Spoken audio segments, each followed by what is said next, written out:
turibdi. Mashinaga ham qizil, peshobotga ham qizil yonib turibdi. Lekin qayerdandir mana bu tupoy inson o'zini berib. Bu videoda ko'rishingiz mumkin. Shu avtomobil haydovchisi buni videoga olgan, ko'rishingiz mumkin. Mashina qizil svetoforda to'xtab turibdi. Qizilda turibdi, peshobot ham qizil yonib tursa, betida yugurib yo'ldan o'tmoqchi bo'lyapti, lekin peshobotlarga qizil yonib turibdi. Qizil yonib turganda, svetoforda qizil chirog'ida o'zini velosipedini yetalab olib yo'ldan o'tmoqchi bo'lyapti, lekin naryoqdan ko'rib turibdi. Strechkadan fura kelyapti o'rtoqlar. Furani katta tezlikda kelayotganini ko'rib turibdi. Furani kelishiga qaramasdan, men bu tupoy inson ham tezroq o'tib olay deb yugurib o'tishga harakat qilyapti, lekin shofir aka yaxshi optni shofir ekan shekilli yokida improvizatsiya qilib ketdi deymizmi? Короче, rolni sразу chetga oldi.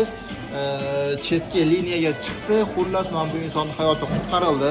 Bunaqa tupoy insonlarga qanday chora ko'rish kerak? Ularni bilmayman, jazolash kerakmi yokida qonun doirasida biron bir shtraf qilish kerakmi?